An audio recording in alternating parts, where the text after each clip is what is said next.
Okay, so welcome back to What If Time Warp, everyone. Last time we saw in episode 4, Iran becomes a nuclear power by the 1980s. America is too distracted to intervene in their affairs. And now in episode 5, we'll look at the fallout of this massive change to the geopolitical status quo. Now, if you haven't seen episode 4 yet, I highly recommend checking it out first to get the full context of this alternate history. So go ahead, click that link, watch it, and then come back here. You won't want to miss any of this crazy alternate history action, so let's do it. Alright, so with the bomb, Iran feels empowered to take control over the levers of power in the region. Saudi Arabia, initially taken aback by Iran's aggressive actions, is left scrambling to catch up. Without the United States around to ensure their security, the Saudis have to rely on their own means to defend themselves. They invest heavily in their own nuclear program, aiming to attain nuclear weapons by the late 1990s. But until then, they are forced to live under the shadow of Iranian nuclear superiority. Now Israel, the ultimate victim of Iranian expansionism in our timeline, is forced into a corner. Historically, the US provided Israel with crucial diplomatic cover and military aid. However, in this altered reality, with America still reeling from its internal turmoil and unable to exert influence abroad, Israel finds itself isolated. Faced with the prospect of annihilation, Israel makes the decision to fully embrace its nuclear ambiguity. It stops all denials about its nuclear capabilities and adopts an explicit nuclear strategy. This involves developing a minimum nuclear deterrent force, acquiring an arsenal capable of neutralizing a potential Iranian nuclear attack. Additionally, Israel invests in advanced missile defense systems, such as the Arrow anti-ballistic missile program, to counter any Iranian missile strikes. While Israel prepares for the worst, the rest of the Arab world reacts in different ways. Some states like Egypt, Jordan, and Morocco continue their pursuit of peace with Israel, seeing it as the lesser evil compared to a radical Iranian takeover. However, many other countries align themselves with Iran. Iraq, Syria, and Yemen fall in line with Iran's revolutionary agenda. Libya, Algeria, and Tunisia, harboring resentment towards both Israel and the US, also join Iran's camp. As the Cold War rages on between the two powers, Iran consolidates its position as the dominant force in the Middle East. With the threat of nuclear war looming, the region turns into a powder keg of fear and paranoia. Every minor incident becomes a potential trigger. Both Iran and Saudi Arabia increase their defense spending, diverting funds from social services, leading to discontent among their populations. The arms race reaches a fever pitch. Both sides bolster their militaries, preparing for a possible strike. The race for superiority becomes an obsession. With the Middle East engulfed in this climate of fear, the role of external powers emerges. China and Russia offer support to Iran and view the instability caused by the arms race as beneficial. This support ranges from economic assistance to technology transfers. Conversely, the United States, despite its domestic turmoil, cannot stand idly by and watches helplessly as its allies in the region fall under Iran's sway. Feeling compelled to act, the US engages in diplomatic efforts to seek a peaceful resolution. But with Iran feeling invincible under the protection of its nuclear umbrella, negotiations stall. Now let's talk about the impact on the world stage.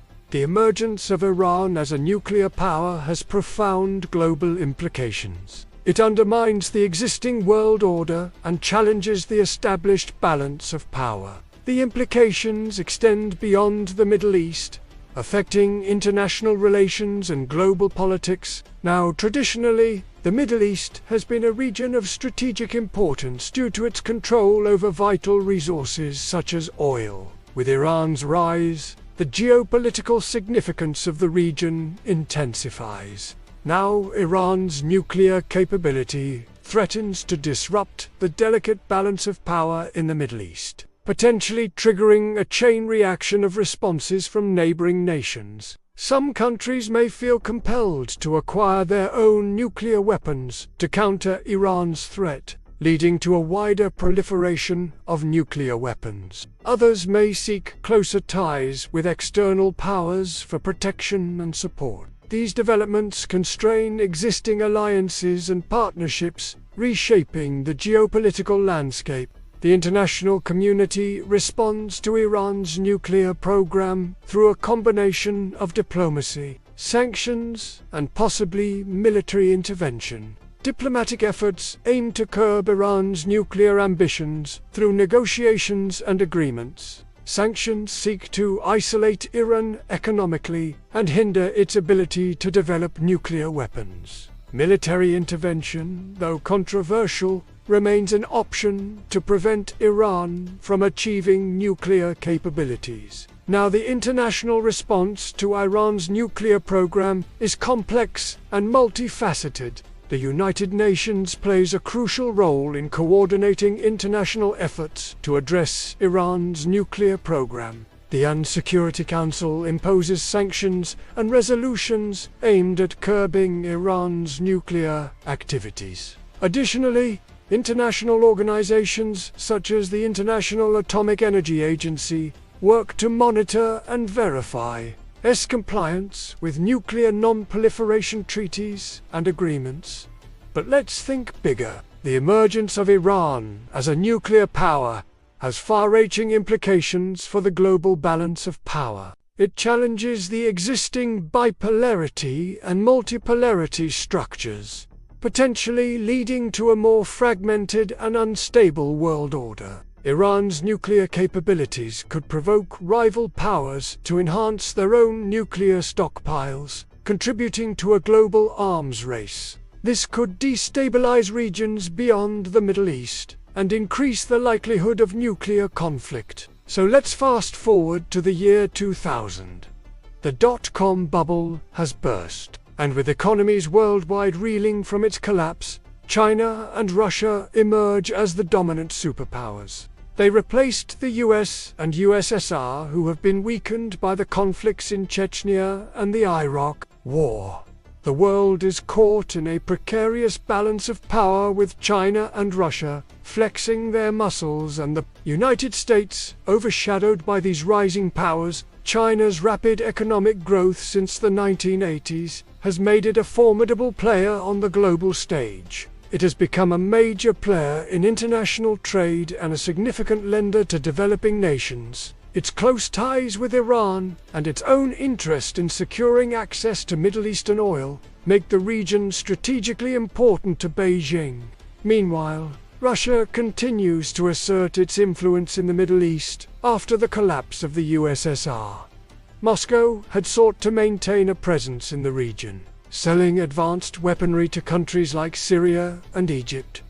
Russia's alignment with Iran is driven by shared interests in challenging US hegemony and securing access to the region's resources. Now, with Iran as a nuclear state, China and Russia find themselves in a unique position. The trio forms an exclusive nuclear club, each offering the other's military and economic support. This partnership allows them to counterbalance Western influence and pursue their strategic objectives globally. China supports Iran's nuclear program, providing diplomatic cover and technical assistance, viewing it as a way to limit US influence in the region and protect its economic interests. Similarly, Russia offers Iran advanced military technology, including air defense systems and nuclear-capable missiles, further enhancing Iran's capabilities and serving its strategic interests. Iran, in return, provides China and Russia with access to its oil reserves and transit routes. benefiting their energy security and connectivity. The Middle East now finds itself transformed into a hub of rivalry between these superpowers. Each seeks to expand its sphere of influence, leading to a complex web of alliances and tensions. This competition shapes the political landscape, driving countries to align themselves with either China, Russia, or Iran for protection and support. However, this struggle for dominance has its consequences. The Middle East grapples with the impacts of superpower rivalry. Countries become pawns in a larger geopolitical game, facing pressure to choose sides and navigate the complexities of these alliances. This polarization hinders regional cooperation and integration, impeding collective efforts to address shared challenges. So, with the Middle East divided, the future remains uncertain. The actions of these superpowers will continue to shape the region's trajectory. As China and Russia's influence grows, they are set to play an even bigger role in global politics. This world shows that even without US intervention, a nuclear Iran can throw the Middle East into chaos and establish itself as a regional powerhouse. It also demonstrates how quickly the global balance of power can shift, paving the way for new superpowers to emerge. Now we've only got a few episodes left until we reach the present day in our timeline. So next time we jump ahead to the 1990s and see how the Soviets and Americans put their differences aside to take on China in episode 6. Before we wrap up today, I want to send a huge shout out to some supporters whose names you can see on screen right now. Their generous support helps us produce the best content we can, and we really appreciate it. We've got some more exciting updates coming soon, so be sure to stay tuned. Thanks for joining us on this episode of What If Time Warp. If you liked the video, hit that thumbs up button and don't forget to subscribe so you'll never miss an upload.